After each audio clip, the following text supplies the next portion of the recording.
Welcome to stone dictation. अगर आप channel पे नए आए हैं, चैनल को सब्सक्राइब कर लें और बेल आइकन जरूर दबाएं।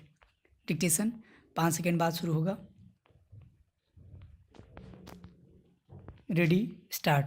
महोदय, जब तक अहिंदी भाषी हिंदी को हृदय से स्वीकार नहीं करते, तब तक वह राष्ट्रभाषा का स्थान नहीं पा सकती, और यह तभी हो सकता है जब वे यह समझें कि इसमें उनका भी योगदान है और उन्होंने इससे केवल लिया ही नहीं बल्कि इसे कुछ दिया भी है, और उन पर कोई दूसरी भाषा लादी नहीं गई है, बल्कि यह उनकी ही भाषा है।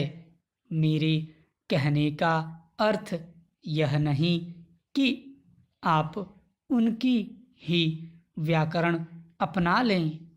इसका अर्थ यही है कि आप उदारतापूर्वक जितना ले सकते हैं ले लें।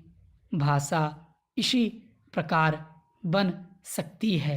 यह भी आवश्यक नहीं है कि उसको स्वीकार करने पर आप वही लिखना आरंभ कर दें, परंतु जो वे लिखें उसको आप गलत न समझें।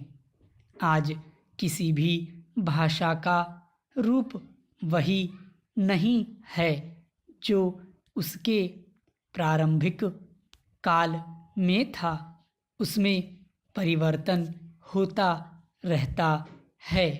हिंदी के इतिहास में भी आपको यही बात मिलेगी।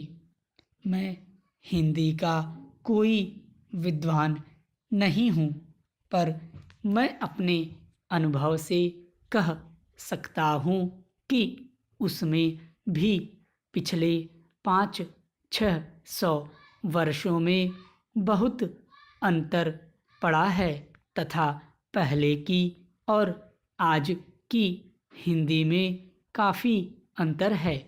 इसलिए नवयुग में जब वह देश की भाषा बनने जा रही है तो उसमें थोड़ा अंतर करना भी पड़े तो वह स्वीकार कर लेना चाहिए, जिससे उसका अन्य प्रदेशों के लोगों के साथ मेल बैठ जाए।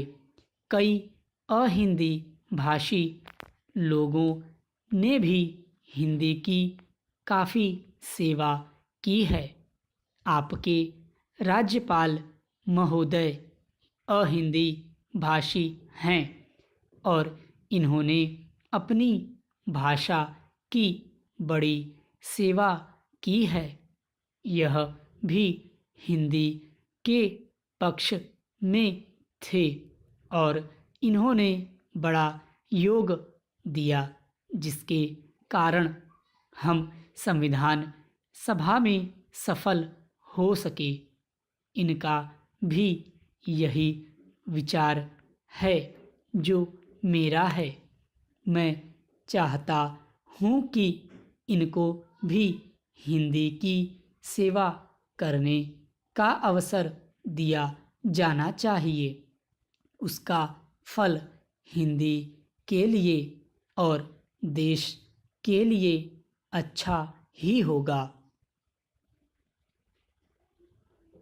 मानपत्र में आपने संस्कृत के संबंध में कहा है। मैं मानता हूँ कि हमारे देश में संस्कृति का अध्ययन आवश्यक है, क्योंकि देश की सभी भाषाओं का स्रोत वही भाषा है। संस्कृत से हमारा संबंध अटूट है, इसकी पढ़ाई लिखाई कम हो गई है। यह हमारे लिए दुख की बात है। मैं आशा करता हूँ कि इसकी उन्नति होगी। स्टॉप। अगर डिक्टेशन अच्छा लगा हो तो वीडियो को लाइक करें, शेयर करें और ऐसे डिक्टेशन डेली पाने के लिए चैनल को सब्सक्राइब जरूर कर लें।